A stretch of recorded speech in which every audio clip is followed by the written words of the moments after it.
nǹkan ṣàṣẹlẹ̀ láàrin èmi àtọkọ mi tó yẹ pé ọ̀rọ̀ yẹn ó lọ gidi gan tó yẹ pé mo ṣàwá sunkún lọ gba lọ́jọ́ yẹn ní church. Mo ṣàwá sunkún ó ṣàrí tí mo wá ní akíló ṣẹlẹ̀ mo wá ní àpé ìkọ́ báyìí ni ọkọ mi tún ṣe fún mi. So ọjọ́ yẹn ó ṣàsúnmọ́ mi lọ́jọ́ yẹn ó pẹ̀tì mi ó ṣàkíyèsí mi lọ́jọ́ yẹn ọjọ́ yẹn ni àti wọ́ mo di pé àti mo ṣe. Pásítọ̀ fi ẹ dúró pásítọ̀ tá à ń sọ yìí ó fi kissing tù yín lẹ́kún. Bẹ́ẹ̀ ni. Ṣé deep kiss àbí ẹlẹ́kẹ̀ẹ́ àbí peck? No, ẹnu gbogbo náà. Ẹnu sí ẹnu, ètè sí ètè. Bẹ́ẹ̀ ni. Ẹ̀yin ò dẹ̀ sá pé irú kí leléyìí. Ṣàǹjọ́ yẹn. Ó bá yín lábo. Ṣó bá yín lábo ni? Ẹ máa sọ̀rọ̀ yín lọ. Hello? Mo ní wípé ńgbà tó kíìsì yín jọ yẹn ṣó bá yín lábo ni ó surprise yín ni ò jẹ́ kẹ́ ẹ lè sọ̀rọ̀ ńjọ́ yẹn. Ìyẹn ó surprise mi lọ́jọ́ yẹn pé kí ni nǹkan tó ṣẹlẹ̀ pé ọjọ́ yẹn mo ṣàkúrò lọ́fíìsì ẹ̀ mo lọlé mi ò dúró ẹsẹ̀kẹsẹ̀ náà mo kúrò lọ́fíìsì ẹ̀ mo lọlé. Mo wá ń wò pé kí ni nǹkan tó happen pé kí ló ṣẹlẹ̀ pé kí ni. So ìgbà tó mi ṣàwá lọ sí church for èrò ó ṣàpè mí pé kí ni pé kí má bínú pé it's a mistake kí ní kan pé òwò nǹkan bó ṣe ṣẹlẹ̀ pé àṣẹ just forget about pé kí má bínú pé kí ni. So mo wá lókè mo ṣáà tó padà sí church because mi lè sọ fún ọ̀gbọ́n pé nǹkan báyìí ló ṣẹlẹ̀. So ìgbà tó ṣàyà ó ti pé ó ṣàwá this stage kan ó wá kọnu sí mi fúnra rẹ̀ pé òun fẹ́ mi òun like mi òun ṣe gbá kan mo rò pé kí ni. So I have to inform my mom. Mo ṣàṣàlàyé fún mom sí. Ìgbà tó dẹnu kọ yín yẹn ṣẹ́yìn àtọkọ yín sì jọ ń gbé ńgbà yẹn.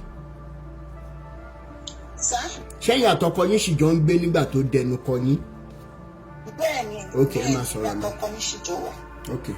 So wọ́n sọ fún mom sí mi pé ẹ wo ìkọ́ sí ẹni yìí tó sọ kìíní kan. Mom sí mi ètò ìkọ́kọ́ ní àpé inú rọ́bìṣì wo nìyẹn kìíní kan. So ìgbà tí wọ́n wá lọ sọ́fì wọ́n á ní kí n jẹ́ káwọn rí. So wọ́n wá lọ rí lọ́jọ́ yẹn bó ṣe wá rí. Mi ṣáà mọ̀kọ́ tó wà sí mom sí mi ṣáàjọ sọ ó ṣáà sọ fún ọ pé kó fọkàn balẹ̀ pé kò gbọ́dọ̀ pé òun máa fẹ́ mi òun fẹ́ mi ni wípé pé òun ti sọ náà tẹ́lẹ̀ pé ìrìn àjò mi àtọkọ mi kò sí pé kò lè work out pé kíní pé so pé kó ṣàfọkànbalẹ̀ pé kó lọ ṣe prayer sí kí mọ̀ sí mi náà lọ sórí òkè pé kó lọ ṣe prayer pé wọ́n á rí i pé òótọ́ ló pé ìrìn àjò mi àtòun wípé ó ní ìdítọ́ lọ́ọ́ fi jẹ́ ká pàdé kíní kan kìíní kan. Ó ṣàṣọ àwọn ọ̀rọ̀ yẹn ìgbà tí mọ̀ sí mi wá sọ fún mọ́ sí mi pé òkè pé bóyá I should just give it a try pé àwọn náà máa jáde sí mọ̀ sí mi ṣáà travel lọ sí Ifẹ̀ so lọ́dọ̀ àbúrò wọn tó wà ní Ifẹ̀ so ìgbà tó máa padà tọ́jà ṣáàdé wọn ní ìgbà táwọn lọ sórí òkè táwọn náà lọ fún pé àtàbúrò àwọn àtàbúrò àwọn táwọn ṣe pé àsìná ní pé ó wà òkè pé kí n tẹ̀síwájú nínú relationship yẹn pé àpé èèyàn dáadáa ní kíní kan lókè. So that was how we started the relationship. So ẹ wá sọ fọ́kọ yín pé ẹ ṣe mọ́. No, mi sọ fọ́kọ mi.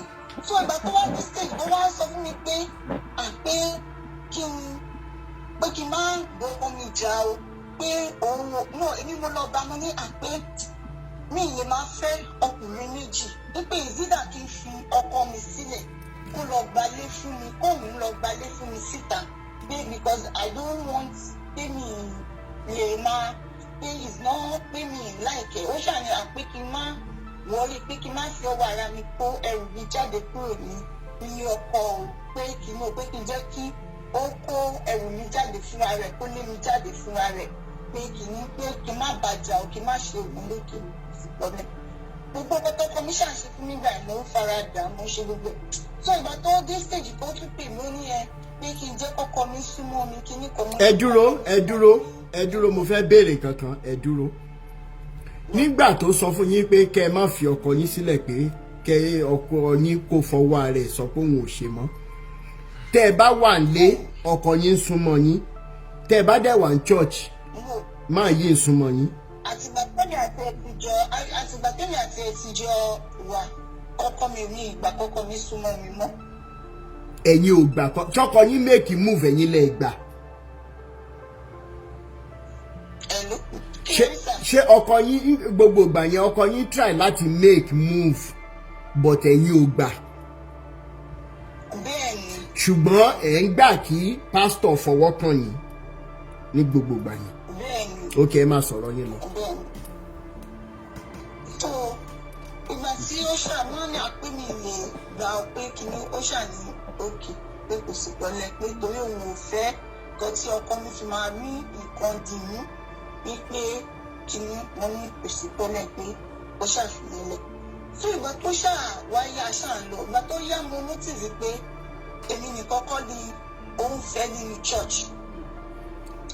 kí ni nǹkan tẹ́ ẹ rí. ọba mi lẹ́ni bàbá pé ṣé ẹ̀ ń fẹ́ ẹni bàbá yìí ó ní àpérò kò sí ìgbà tó jọ mọ́ bẹ́ẹ̀ ló ṣe mí mo ṣàmọ iṣẹ́ tó wà lọ́wọ́ pé àwọn obìnrin máa ń rọ̀gbà yí òun ká kíní pẹ̀lú ìkọ́ igbá kan mo lókè kò sí problem. tó o wá ní ọjọ́ kan mo wá lọ sí church lọ́jọ́ mo wà ní church mo wà nínú church so mo wá fẹ́ ọjọ́ Sunday ó máa ń lọ torí ó tún ní branch ní Àpápá so ó dẹ̀ ní lady kan tó máa ń tẹ̀lé bíi PA so lady yẹn ó ṣàwáwà lady yẹn ló máa ń tẹ̀lé lọ sí Àpápá ní branch tó wà lápapá ó kọ́kọ́ máa lọ síbẹ̀ ní program kó tó padà wá sí church ilé tó wà láyé ọ̀pọ̀ wá fún program. so ọjọ́ yẹn mo rà pé mo fẹ́ tẹ̀lé lọ sí church Àpápá yẹn pé kí tiẹ̀ lọ wo bí ibẹ̀ yẹn ṣe rí. ó wá ní pé kí n jẹ́ kó òun sọ fún PA òun máa lókè pé kò sí pẹ̀lẹ́.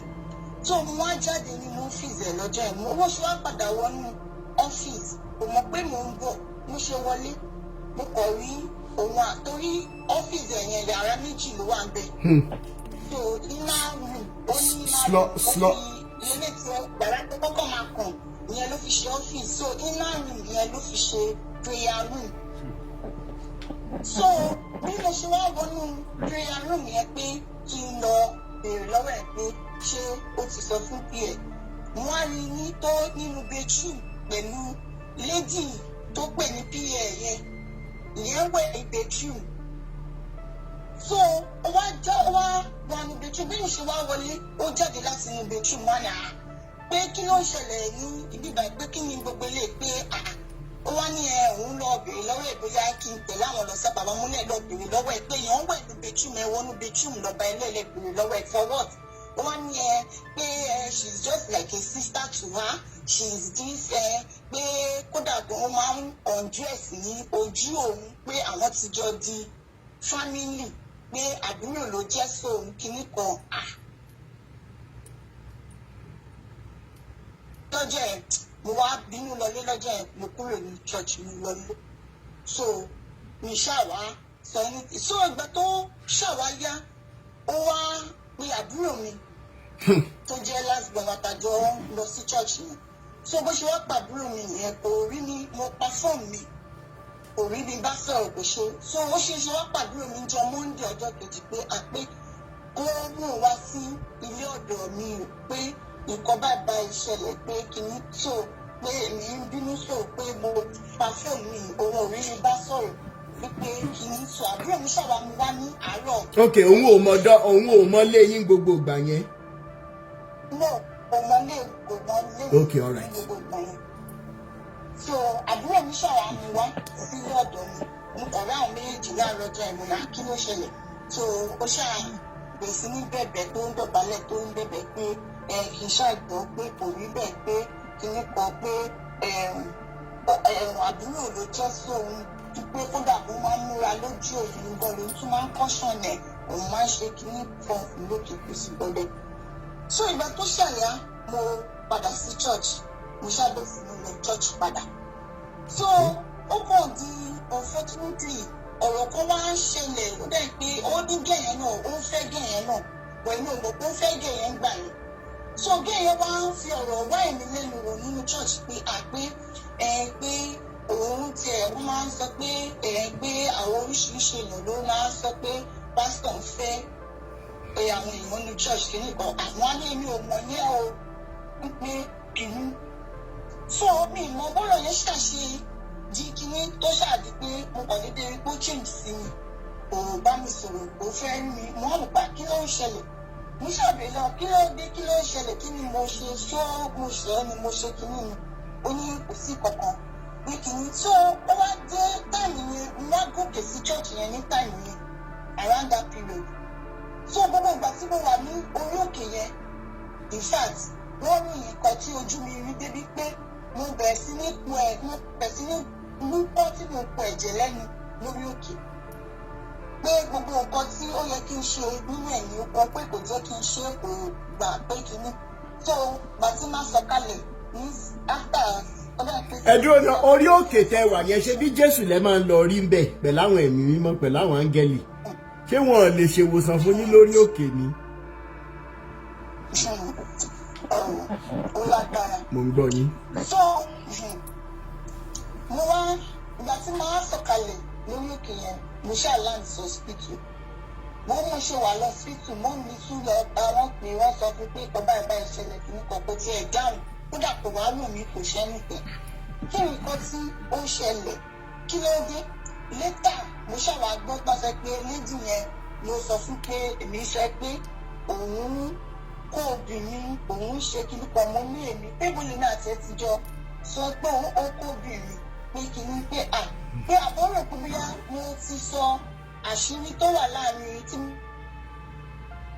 òun àti òun àbí ẹ̀yẹn fún lédì yìí pé kí ló ń ṣẹlẹ̀ so ìgbà tó ṣàyà ó ṣáà gbogbo wọn mi mọ bó ṣe kó ọ̀rọ̀ sí wọn lórí because there is the time that tó bá ti ń bá èèyàn kan jà ó máa make sure pé gbogbo àwọn other member of the church yẹn wọ́n kẹ̀yìn sẹ́ni yẹn wọ́n bẹ̀ ìyẹn jà so gbogbo wọn ṣáà bẹ̀rẹ̀ sí ní dìtẹ̀ mọ́ mi wọ́n kẹ̀yìn sí mi wọ́n ṣe kò sẹ́yìn tó wọ́n rò pé kí ni nǹkan tí kí ni gbogbo ilé mi ṣàṣọ̀rọ̀ so by that time mo dẹ̀ jẹ́ nǹkan tó yẹ pé mo máa ń lọ sórí òkè mo máa ń lọ ṣe prayer dáadáa so mo máa ń lọ sórí òkè rí mi so mo lọ ṣe prayer bẹ́ẹ̀ so wọ́n ṣàfún mi message lórí òkè pé kí n má kúrò ní church yẹn o wípé Ọlọ́run fẹ́ lò mí fi tú àwọn àṣírí kan ní inú church yẹn pé mi gbọ́dọ̀ kúrò pé kò sí bó ṣe lè gbógun tì mí tó pé kí n má kúrò o kódà wọ́n tún fún mi ṣe pé kí n lọ máa gbálẹ̀ church kí n máa nu ọ́tà fún 7 Sundays mo lókè kò sí wàhálà mo ṣàbẹ̀ sí ní lọ mo bẹ̀rẹ̀ sí ní lọ tí máa wá di pé mi lọ ní àárín ọ̀sẹ̀ mọ̀ mo wá lọ́jọ́ Sunday nìkan tí bá ti dé church ìjọ Sunday máa clean máa gbálẹ̀ máa ṣe everything gbogbo ọ̀sẹ̀ máa fi mí ṣe yẹ̀yẹ́ wọn máa ṣe gbogbo mo ṣáà máa ní iṣẹ́ ìgbà tó yá tó di nǹkan bíi around 2022 mo ṣàṣe padà wá ní ẹ̀ tó wá ń bẹ̀bẹ̀ ó ṣàbẹ̀rẹ̀ sí ní bẹ̀ mí ó ní ẹ pé kí n má bínú òun onítàrọ̀ ló ń ṣàwárí àrídájú ọ̀rọ̀ yẹn pé irọ́ ni gbogbo nǹkan tí lédì yẹn sọ fún òun kíní kan pé òun rò pé bóyá mo tú àṣírí nǹkan tí mo rí mo sọ fún lédì yẹn ni pé ṣì mọ̀ pé inú lédì yẹn ò kó ní church kíní kan mọ́ nígbà wo máa sọ irú nǹkan bẹ́ẹ̀ ẹ̀rù ṣe tó bá ṣe wá báyìí tó sọ pé nǹkan báyìí at least you hear from me fẹ́ sí pé òkè kí ni nǹkan tó ń ṣẹlẹ̀ pé òògbẹ́ ní ìpìlẹ̀ mi ló ta ni just take action like that pé kò sí gbọ́dọ̀ pé kí ni ó ṣàbẹ̀ sí ní bẹ́ẹ̀ ìgbà tó yá mo ní pé nǹkan tó ṣẹlẹ̀ pé mi ì lè believe ẹ mọ́ pé kò sí nǹkan tó lè sọ tí mo lè believe ẹ mọ́ pé kí ni so ó ṣàwà lókè pé kí n jẹ́ ká jáde gbà máa ráyè sọ̀rọ̀ dáadáa àṣà jáde ní ọjọ́ yẹn so mo ṣẹ̀ṣẹ̀ ní pé ṣé òun pé kí n jẹ́ kí amúlẹ̀ pé we should go into roads pé kí n lè believe pé òótọ́ nìkan tí òun sọ ọjọ́ yẹn òru ọjọ́ yẹn àṣà we had the covenant, we had the blood covenant. Báwo lẹ ṣe blood covenant yẹn? Ó gé ọwọ́ ẹ̀ pẹ̀lú blade àti ọwọ́ tèmi náà pẹ̀lú blade. Lẹ wá mu ẹ̀jẹ̀. Ó fi ẹ̀jẹ̀ yẹn kọ́ wọn. Ẹ̀rọ sà. Lẹ bá mu ẹ̀jẹ̀ lọ. Bẹ́ẹ̀ni, so aṣáwálá ẹ̀jẹ̀ wá ní pé ṣé mo rí bọ̀ pé pé kò sí kankan láàrin òun àti obìnrin kankan pé òun ní kankan pọ̀ pé òun ò dẹ̀ wá láti tàn mí kinní kan. Ṣé gbogbo ìgbà tá à ń sọ yìí ẹ̀yin àtọkọ yín ti fira yín lẹ̀? Èmi àtọkọ mi ṣì wà. Ẹ máa sọ̀rọ̀ lọ. Ẹ dúró láti 2020 ẹ dúró láti 2020 títí wọ 2022 tẹ́ múlẹ̀ yìí ẹ̀yin àtọkọ yín ò sún mọ́ra yín rárá. Bẹ́ẹ̀ni, a sún mọ́ra rárá. Ẹ sure for 2 years nínú ilé kan náà. Bẹ́ẹ̀ni sà, a sún mọ́ra. Ẹ jẹ́ kọ́kọ́ yín súnmọ́ yín rárá. Kí ni ìdí ẹ̀ tẹ́yin ò gbà kọ́kọ́ yín súnmọ́ yín? Ìgbà tó dé stage kan ọkọ mi kò béèrè mọ́, kò dọ́dọ̀ mi mọ́, kò wax mi mọ́. Ok, ẹ máa sọ̀rọ̀ yín lọ.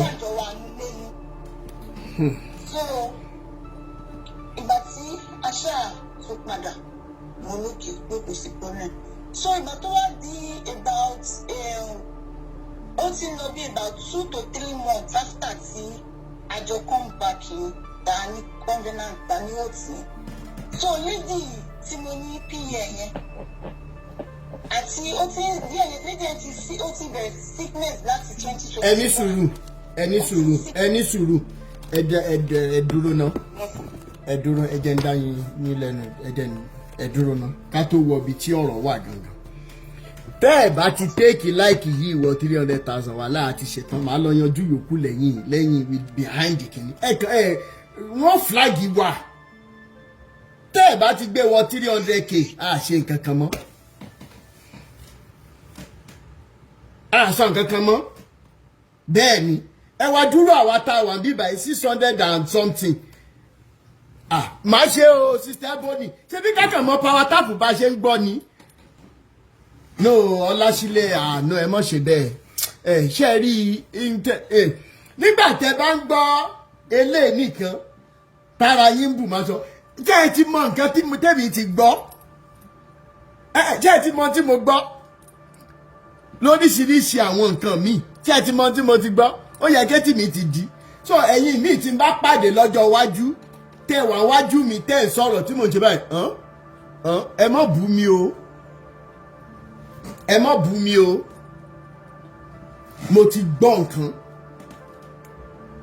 Mo ti gbọ́ nǹkan. Ẹ power tap 300 là ń lọ. Kílódé? Nígbà tí ìṣe pé bóyá béèrè gift kẹ̀kẹ́ bọ́ power tap lásán ló tún dogun. Ó ga o.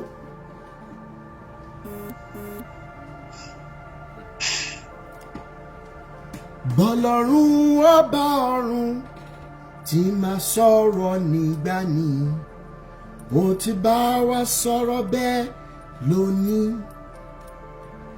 Arákùnrin ọ̀tọ̀ ni ohun tó bá wí fún ọ ohun kan lọ́yọ̀yọ̀yọ̀yọ̀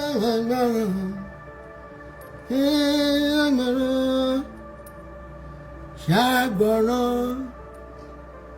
Etí ní ìfẹ́ rẹ̀ ohun tó bá wí fún ọ ohun kan ni kí o ṣe. Ohun tó bá wí fún ọ ohun ni o ṣe. Ṣàgbọ̀ràn.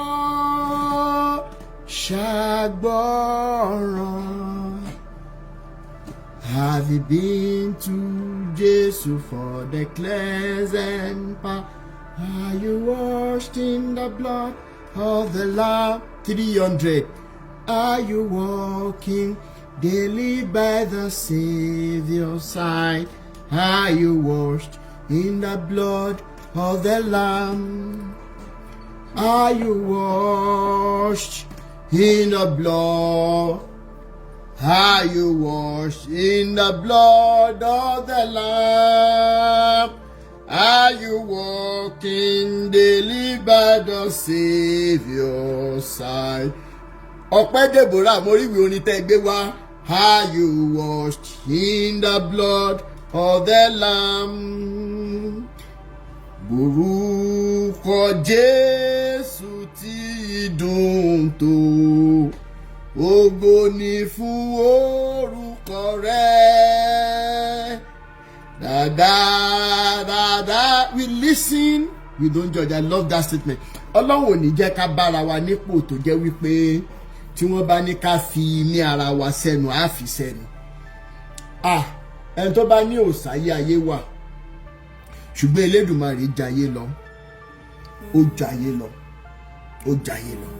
Ẹ ṣe ẹjọ́ ta ló ń pè mí lọ́wọ́lọ́wọ́ bá wà lórí live video 298 ó kù 1000 péré, ó kù 1000 péré, ó ti wọ̀. Ó yá sísítà mi a tún fẹ́ bọ́ sí.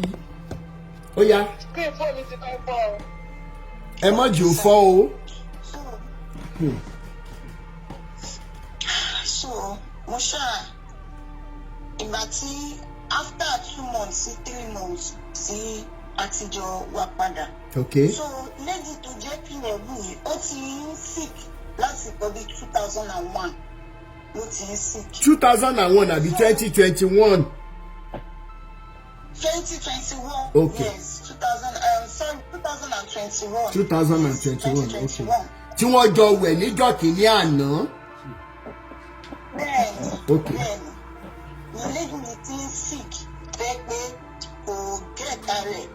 Ó ṣàánú òun gbẹ ó ṣe gbogbo kí ló ṣe òun mà yìí.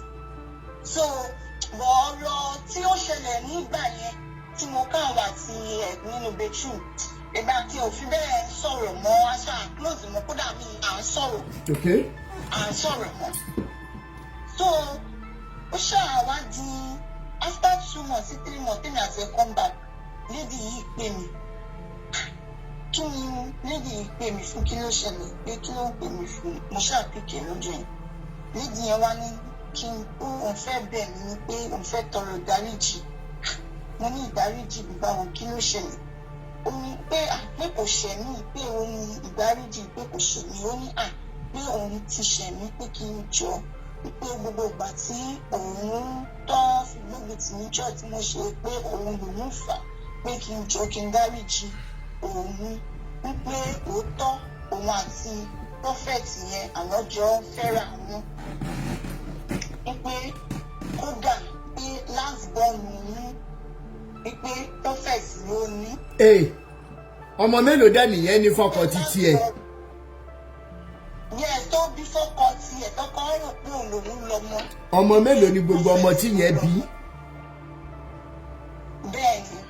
No, ọmọ mélòó ló bí all together? Ọmọ 3 ló bí. But the third one yẹn ẹni tá à ń sọ̀rọ̀ ẹ̀ pásítọ̀ wa nínú Olúwa ẹ̀ nínú Jésù wa ẹ̀ ló ní kẹta yẹn. Bẹ́ẹ̀ni. Ẹ máa sọ̀rọ̀ yín lọ bàbá mi. Ó sì tún fish mo rí yín mo ráyè sàn.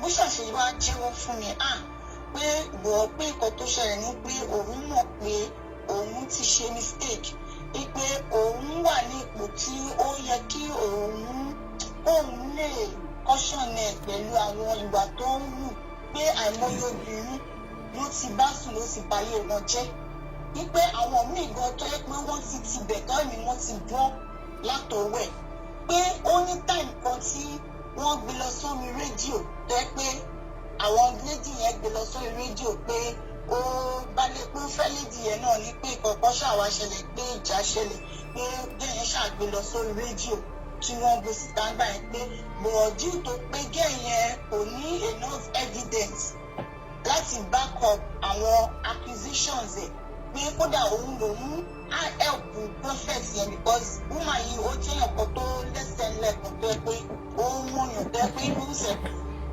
òun àtọ́kọ̀ ẹ̀ ló máa gbé anything tó bá fẹ́ ṣe nínú church anniversary everything òun àtọ́kọ̀ ẹ̀ ló máa ń gbé tó máa ń gbówó sílẹ̀ tó máa ṣe everything.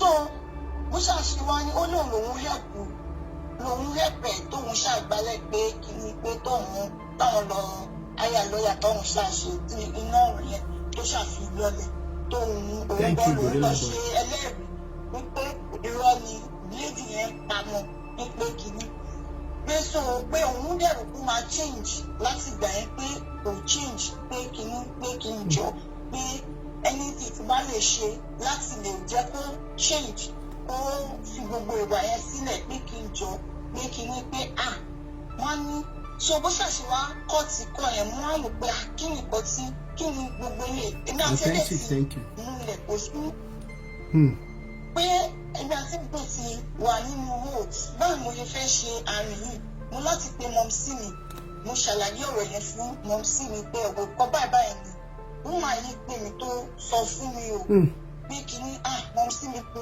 wàhálà wo ni eléyìí pé pé òkè pé ìkọ́ táwọn máa ṣẹlẹ̀ ni pé kí pé àwọn ṣì bóyá àwọn náà máa jáde sí àwọn máa ṣe mo ṣàlókè pé kí ṣàfọkànbalẹ̀ mo ní kò sí problem. So ọjọ́ kẹta 3 days after tí woman yẹn pè mí ni woman yẹn kú. So òun ni woman yẹn jáde láyé. ṣé wọ́n sọ nǹkan tó pa woman yẹn? Wọ́n sọ nǹkan tó pa woman yẹn bọ̀ ìgbà tó dé stage kan kò jẹ́ kí woman yẹn wá sí church mọ́. Woman yẹn ò gbowó ìgbà tí woman yẹn fi pè mí woman yẹn ò wá sí church for like 3 months. Tí woman yẹn máa kú kò jẹ́ kí woman yẹn wá sí church mọ́. Woman yẹn ní ó sọ pé kó má wulẹ̀ wá sí church mọ́. Pé kó dà kò jẹ́ ó ní kó má gbé fóònù anybody tó bá pè láti church pé kó ń pa fóònù òun. Pé kó má gbé nọ́mbà anybody. Ìyẹn dẹ̀ sì wà nílé ọkọ ẹ̀. Bẹ́ẹ̀ni. Ẹ máa sọ̀rọ̀ yín lọ. Ìyẹn dẹ̀ sì wà nílé ọkọ ẹ̀. So. Ẹ jẹ́ bá wa share program yìí ẹ jọ̀ọ́ ẹ ṣàánú àwọn èèyàn ẹ bá wa share ẹ. Ẹ máa sọ̀rọ̀ yín lọ. Ìgbà tí wọ́n yẹn ṣàwá torí ìgbà tó yá ọmọ ṣàgbọ́ pé wọ́n yẹn. Network woman yẹn ṣe kí ni? Hello sir. Hello a ti ń gbọ́. Hello sir. Hello. Ṣé gbọ́ mi sir? A ti ń gbọ́ yín. So woman yẹn wá kú kí ló wá ṣẹlẹ̀? Okay. So woman yẹn ṣe máa pọ ẹ̀jẹ̀ lẹ́nu. So mo rò pé kí ló ṣẹlẹ̀ títí tí woman yẹn ṣàfihàn sí.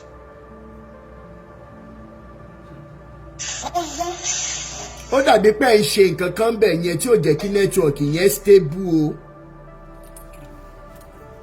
Ṣé ń gbọ́ mi sọ?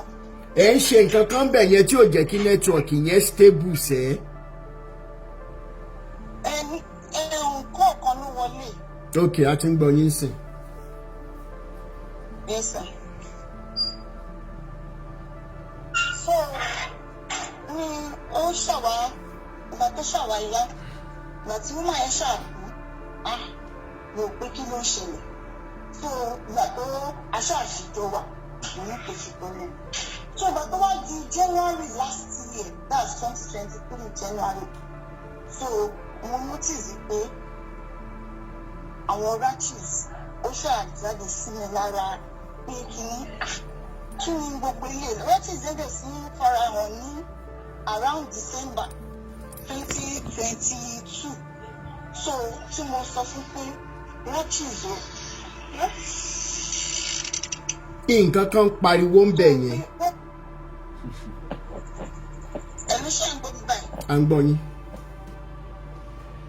So pé rashes yẹn ó ṣàjáde ó ṣàjà pé ó ṣàkọ́kọ́ ní pé ọkọ mi ti gbà nǹkan lẹ̀ fún mi. Ta ló sọ bẹ́ẹ̀? Ọkọ mi ti gbà. Ìyẹn prophet yẹn nígbà tí mo ṣàlàyé fún pé mo ti lo oríṣiríṣi nǹkan sí rashes yẹn pé kò lọ. Pé ọkọ mi ti dá nǹkan lẹ̀ fún mi ní pé kí n àmọ́ nígbà mo ṣáà ṣe máa sáré gbé kọ́ yín ná ṣe máa sáré gbé kọ́ yín ẹ̀ ń ṣe nǹkan kan bẹ̀ yẹn bí ṣí géètì bí ṣílẹ̀kùn ṣe máa sáré gbé kọ́ yín kẹ́ pè wá padà.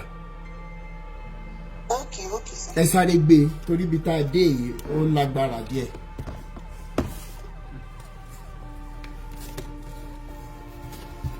I hope we have as many pastors in the house today.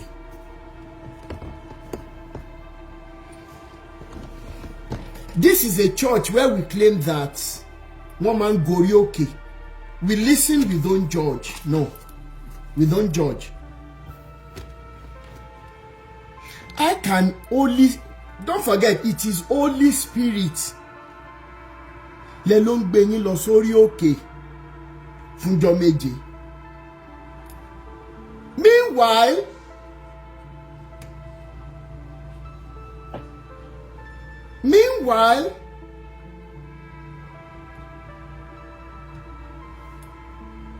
mo kọ orin kan nínú fídíò kan ní last year.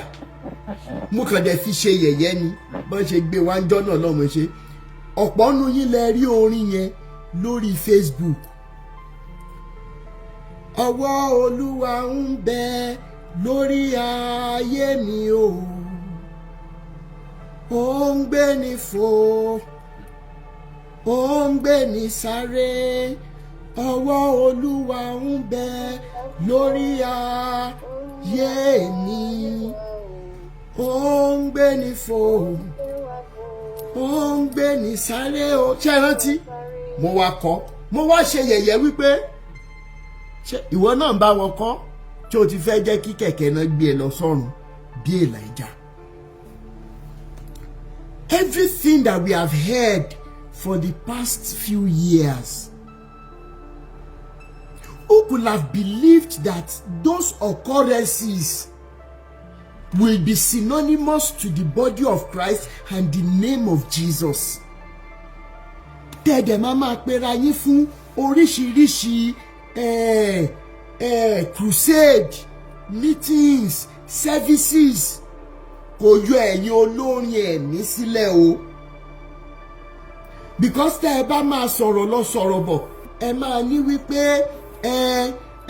ẹ̀mí Ọlọ́run kan wà ní kọ̀rọ̀ yàrá yín ní tọ́ílẹ̀tì kan, ẹ̀mí Ọlọ́run wá gbé orin fún yín. Ẹ̀mí Ọlọ́run ni ò sọ fún yín wípé ibi tẹ́ ẹ ń lọ yìí, ibi tó yẹ kẹ́ ẹ ti pariwo ní. What filth? Irú ìdọ̀tí wo ló wà bíbẹ̀? Ẹ máa bára yín sùn tán. Pásítọ̀ Adẹ́tù ní òun gun ẹ má ti jẹ ní ìdí ìfẹ́ sọ̀rọ̀. Ọwọ́ Olúwa ń bẹ lórí ayé mi o. Ọ̀tọ̀ ni nọ́mbà tí mo lọ pè. Ó ń gbé ní fò, ó ń gbé ní sáré o. Ọwọ́ Olúwa ń bẹ. Hello? Hello?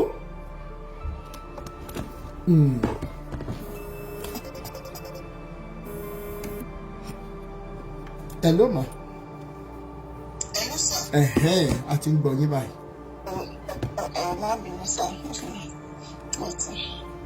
So ìgbà tí ọmọ yẹn ṣàwákú, ìgbà tó ṣàdí pé rashes jáde sí mi lára, ó ṣàní pé bóyá ọkọ mi ti dà kánlẹ̀ fún mi, ó bẹ̀rẹ̀ sí ní fún mi lóríṣiríṣi tóbi tó máa fi pa, ó ṣàfihàn pa. So kíní yẹn ò lọ. Ìgbà tó di January, kíní yìí kò lọ pé kíní.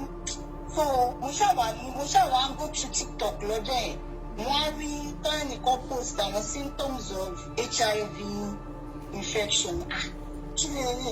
Wọ́n á ní pé àwọn dàgbà àwọn symptoms yìí mo ń rí o. So I decided to go for a test. So mo ṣáà lọ fún test yìí, mo ṣáà rí pé ó wà positive. Kí ni èyí? Gbọ́n mo pín ní eléyìí, kí ló ń ṣẹlẹ̀? Mo ṣáà wá kó àwọn ọmọ mi, mo lọ ṣe test fáwọn ọmọ mi, àwọn ọmọ mi wà negative. Mo ṣáà ti gbọ́ ọkọ mi sọ̀rọ̀ pé kí ni pé kó lọ ṣe test, ọkọ mi náà ṣe test tó wà negative. Mo lókè tó dà pé ọ̀rọ̀ tí lójú bọ̀.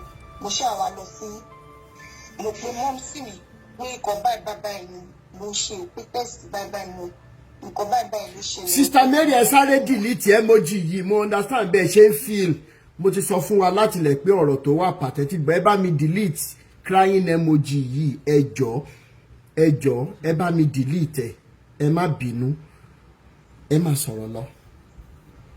So mo ṣáà ṣe pé mọ́mì mi pé àyẹ̀wò ọba báyìí ni ó ń ṣẹlẹ̀ pé test mo ṣe nǹkan báyìí ló wà bẹ́ẹ̀ pé kí ni mọ́mì mi ṣáà àfọkànbá pé kí lọ bá ní church mo pé kò gbé pọ̀ mo ṣáà lọ sí church mo lọ bá ní church mo mú result mi lọ bá ní church mo lè fún ìlọ mo ṣáà oríṣi ọkọ gbígbà pípa pé sórí ìkọ́ báyìí wà lára òògùn sọ fún mi pé ìkọ́ báyìí mo ní pé níkà tí ìpè kìíní ó ní pé Ọlọ́run ní jẹ́ kò sí nǹkan tó jọ pé spiritual attack ni pé ìgbà tí a ṣe crossover òun give message yẹn nínú church wípé àwọn èèyàn pé wọ́n máa rí symptoms HIV pé is a weapon that the demon is going to use to attack the Christians wípé especially the believers wípé nǹkan tí Sátánì fẹ́ fi attack àwọn believers ní ìyẹn 2023 wípé òun ti sọ mọ́wọ́n pé spiritual attack ni kò sí nǹkan tó jọ kíní kan mo ní spiritual attack kì ó ṣáà fún mi ní kíní yẹn dàbí àpò báyìí ó fún mi lọ́jọ́ yẹn pé kí n máa bọ̀ pé kíní mo ṣáà mú kíní yẹn ìgbà tí mo mú kíní yẹn mi ìjọ ìtara mi mọ́ tó ó ní kí n máa lọlé pé torí kíní yẹn ó máa jẹ́ kí n purge ó máa affect mi ó máa jẹ́ n purge mo ṣàdé lọ́jọ́ yẹn mo purge gan pé kíní ó ní àpò ń ṣiṣẹ́ ní pé spiritual attack ni ìgbà tó yá mi ọkọ mi ò ṣáà balẹ̀ mọ́ mo láti pe àbúrò mọ́ sí mi tó wà ní Ifẹ̀ tó mọ̀ sí relationship àwọn méjèèjì ló pe yẹn pé àìwo nǹkan báyìí ni ó ń ṣẹlẹ̀ sí mi o this is what I'm seeing ọ̀rọ̀ yìí kò yé mi mọ́ ọ̀yẹ́ ṣàní kí n fọkàn balẹ̀ pé ẹni tètè bá ṣàti fún mi kí n lò ó wípé ó lè jẹ́ Sátánì náà ní kọ̀ọ̀mù lókè. So ìgbà tó ṣàyà mo ní mo fẹ́ kó lọ ṣe test pé mo fẹ́ rí test result ẹ̀ pé kí n tó lè believe pé spiritual attack ni pé kó náà lọ ṣe test because òye mi wá ṣí sí ti woman tó pè mí nígbà yẹn kó tó kú pé ìkọ́ báyìí màá ló ṣẹlẹ̀ sí woman tí woman yìí gbẹ tó ṣe gbogbo tí woman fi kú pé the same thing náà dẹ̀ ni pé kò dẹ̀ jẹ́ kí woman yẹn lọ sí church sí hospital ó ní kó má lọ sí hospital pé kó má lọ gbàbẹ́rẹ́ kó má gba òògùn lọ́wọ́ dókítà ó pé spiritual attack ni o kìíní kọ ọ̀ mo ní ìzínà happen to me and at that moment ìyàwó ẹ̀ náà ti wà lórí ìdùbúlẹ̀ àìsàn jẹ́ pé ìyàwó ẹ̀ náà ti bẹ̀rẹ̀. ó gbogbo ìgbà tẹ́jọ́ ń fẹ́ra yìí ó níyàwó lé. bẹ́ẹ̀ ni ó níyàwó gan lè dá ìyàwó ẹ̀ mọ̀ nínú church tẹ bá ṣe ẹ̀wọ̀ church ẹ̀ lè mọ̀ pé ìyàwó ẹ̀ ni because choir ni ìyàwó ẹ̀ wà so òun fi tẹ̀lé mọ ìyàwó àti tó bá tẹ bá fojú sílẹ̀ dáadáa ní church lẹ tó lè mọ̀ pé ìyàwó ẹ̀ ni. ẹ dúró ná ẹ dẹ̀ sọ pé ẹ̀mí máa ń sọ̀kalẹ̀ máa ń lọ sórí òkè ìjọ méje ní chọ́ọ̀chì. mo lókè ìyàwó ẹ̀ náà tí ó ti ń sick tó yẹ pé ó di ìfọ̀lùdínkù fọ̀ládìde ó ń gbẹ ó ṣe is this not what is happening to this woman? àtọ́jú sí mo rí pé almost everybody in church wọ́n ti bẹ̀rẹ̀ sí ní rashes yẹn ní gbogbo ara ó ṣàǹsọ fún mi pé kí n fọkàn balẹ̀ pé ṣé mo rí ìyá alágbájá rashes yẹn wà lára ẹ̀ ṣé mo rí tàmẹ̀dò rashes yẹn wà lára òun ti sọ pé nǹkan tí Sátánì fẹ́ fi attack àwọn èèyàn nìyẹn kí ní kan mo lókè pé mọ kí ni tó lè believe kó lọ ṣe test kò ṣàfẹ́ ṣe test ó ṣàn yí mi tí ìgbà tó ṣàyà ó ṣàbẹ̀ sí fún mi mọ́ sí ṣàní kí ṣàgbà nǹkan tó bá fún mi pé kí n máa lò tó ó wá fún mi ní ìkan lọ́jọ́ yẹn mo ṣe wá lo kí ní ọjọ́ kejì tí mo lò ó di pé mo bẹ̀ sí ní po ẹ̀jẹ̀ lẹ́nu ẹ̀jẹ̀ bẹ̀ sí ní jáde nímú mi mo bẹ̀ sí ní bleed etí mi mo bẹ̀ sí ẹ̀jẹ̀ bẹ̀ sí ní bó ṣe bẹ̀ sí ní bleed létí kí lélẹ̀ mo lọ tẹ́lẹ̀ mo yàgbẹ́ ẹ̀jẹ̀ what is this? mo sáré pé mọ́ mi pé ẹ̀wọ̀ kan báyìí ti ń ṣẹlẹ̀ sí mi o kan tó fún mi tí mo lò nǹkan báyìí ló ń ṣẹlẹ̀ o mọ́ mi ò ṣáà believe because I don't know bóyá ó ti ra wọ́n yẹn ni because gbogbo gbàyàn mo sí mi gan-an wọn take it serious. wọ́n ṣàyìn kí n lọ fọkàn balẹ̀ pé wàhálà mi ti pọ̀ jù kí ní kọ́ mo tó yá mo gbéra kúrò ní mo wá sọ́dọ̀ ọmọ sí mo wá fi ọmọ mi pé ẹwọ etí mi ẹwọ ẹ̀jẹ̀ ẹwọ mú mi pé fúkà wọ́n ti yá mo ṣe ṣàní kí n fọkàn balẹ̀ kò sí kankan wípé àwọn ti pè é àwọn ti béèrè lọ́wọ́ ẹ̀ mo sọ pé nǹkan tóun fún mi ó ń ṣiṣẹ́ ni mo máa flush ẹ̀jẹ̀ yẹn jáde. ẹ dúró ná ìyá mi ẹ dúró ná àní ẹ dúró ná. tí mi ìwà òkè mọ́ tí mi dé tara mi mọ́ ó ní bàbá kan tí mo sì mọ̀ ń gbà yẹn bàbá yẹn babaláwo ni bàbá yẹn oníṣègùn ni so mo ṣàwà lọ sí ọ̀dọ̀ bàbá yẹn mo ṣàwà lọ bá bàbá yẹn pé o láti ìkọ́ báyìí ló ṣẹlẹ̀ sí mi o pé mo ṣàṣàlàyé bí gbogbo ọ̀rọ̀ ṣe jẹ́ fún bàbá yẹn wá ní wípé poison nìkan tí ó fún mi wípé ó fẹ́ pa mí nì pé kí àṣírí má bàa tú